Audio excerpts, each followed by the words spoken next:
Assalamualaikum warahmatullahi wabarakatuh dan salam sejahtera murid-murid tingkatan 1 SMK Bandar Bukit Kehitam. Okey, insya-Allah hari ini kita akan teruskan sesi PDPR kita. Cuma hari ini kita akan berlainan sikit. Kita akan membuat latihan. Latihan bab 4 modul offline yang kamu ambil pada 11 Julai 2021 baru ni. Okey, kita akan buat situ latihan bab 4 tu kita akan buat dia punya jawapan dan kamu akan salin semula jawapan tersebut dalam modul tersebutlah. Dan kita akan mulakan dengan soalan di helaian yang pertama yang kamu dapat dahulu. Okey, kita teruskan dengan helaian yang pertama. Okey, baik murid. Di helaian yang pertama ni kita akan rujuk di muka surat buku teks muka surat 76 hingga 80. Di mana dalam muka surat ni okey dia akan terangkan kita lah macam mana kita nak cari kuantiti lah, dia ulang balik lah kita punya apa pelajaran baru ni.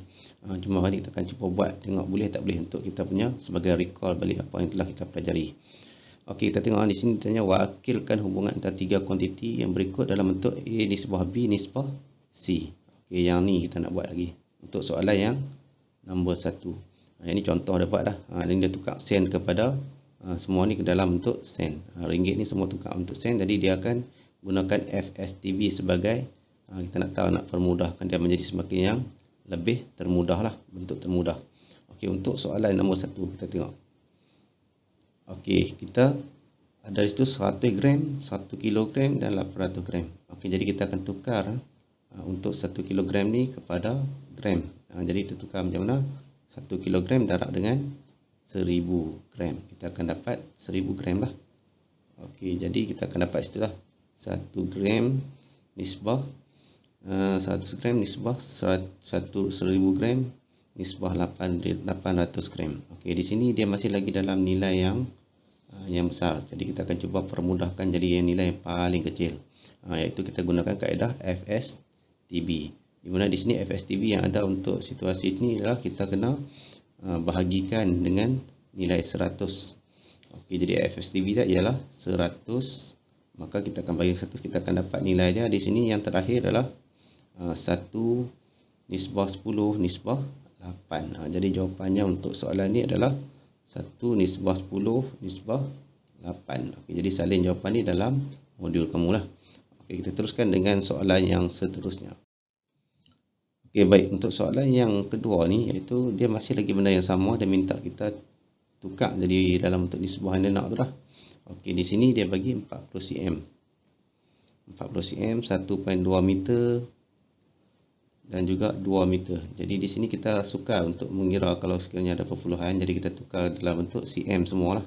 Jadi bila tukar dalam bentuk cm semua, maka kita akan dapat 40 cm, 120 cm dan 200 cm, di mana 100 meter sama dengan 100 cm sama dengan 1 meter. Jadi darab dengan 100 lah. Bila 1 dia akan dapat 120 cm dan sini akan dapat 2 meter, kita akan dapat 200 cm. Okey, jadi kita tengok dia punya FSTB di sini kita akan dapat iaitu dibahagi dengan 40 lah. Nilai yang ni kita bahagi dengan 40. Okey, dan seterusnya kita akan dapatlah nilai yang paling mudahnya iaitu 1 nisbah 3 nisbah 5. Ini untuk soalan bagi nombor 2 lah. Okey, seterusnya. Okey, untuk soalan yang nombor 3 ni, dia bagi 45 minit, 1.5 jam dan juga 1/2 jam. Okey, untuk situasi ini kita tukar semua dalam bentuk minit. Jadi 1.5 jam ni akan jadi 90 minit, di mana macam mana dapat? Kita darab dengan 60. Yang ni pun sama, kita darab dengan 60, kita akan dapat 30 minit. Okey, jadi situasi ini masih lagi nilai yang besar, jadi kita akan cuba permudahkan dan kita gunakan FSTB dia lah. FSTB di sini itu kita kena bahagikan dengan 15. Maka kita akan dapat nilainya adalah 3 nisbah 6 nisbah 2. Okey, ini untuk soalan nombor 3. Okey, kita teruskan dengan soalan yang seterusnya. Okey, baik murid, untuk situasi soalan B. Soalan B di mana dia minta kita yang pertama sini dia tengok suruh kita apa? Tentukan sama ada pasangan nisbah ni, pasangan dia tu setara ataupun tidak. Okey, jadi situasi ni dia tengok untuk 9 nisbah 12 adakah dia setara dengan 1/2 dengan 2/3. Okey, jadi di sini dia darab dengan 1/18. Jadi 9 darab 1/18 kita akan dapat 1/2 12 darab 1/18 kita dapat 2/3. Dia menunjukkan nisbah sini adalah nisbah yang setara. Okey, untuk situasi ni sini kita tengok dia bagi 8 nisbah 3 dan juga 32 nisbah 16. Okey, situasi ni kita nak nombor kecil kepada nombor besar, kita kena darab. Okey, darab macam mana? Okey, jadi 8 darab 4 kita dapat 32. Tapi kalau 3 darab 4 kita kena dapat 12. Maka di sini menunjukkan bahawa situasi ini tak samalah untuk jawapan yang di sini. Bila tak sama, automatik kita letak dia sebagai tidak setara. Okey, soalan nombor 2. Soalan nombor 2 dia 7 nisbah 5 dan juga 14 nisbah 10. Sama macam tadi juga, nombor kecil kepada nombor yang besar. Kita kena darab lah. Jadi di sini kita darab.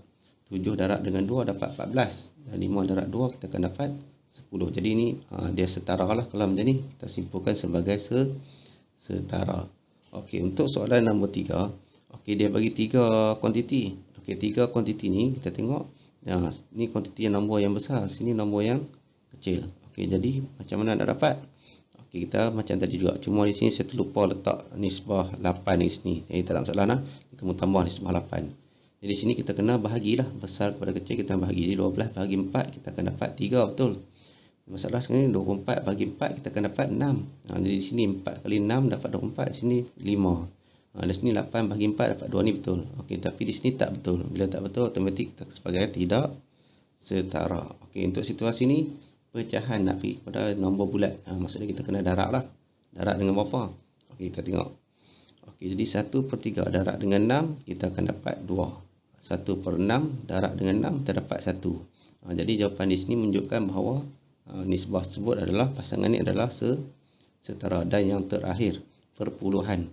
Dari perpuluhan nak mai ke sini kita kena bahagi. Okey, bila bahagi macam mana? Okey, kita tengok.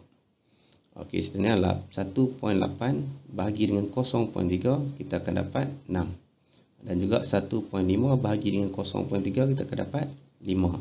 Jadi ini menunjukkan bahawa pasangan tersebut adalah setara. Okey, jadi setakat itu saja untuk kelas kita hari ini. Saya harap jawapan ni kamu salin balik semula dalam modul itulah, dan juga siapkan dengan selengkap-lengkapnya dan jangan tangguh. Jadi kita sudahi dengan wabillahi taufiq. Wassalamualaikum warahmatullahi wabarakatuh.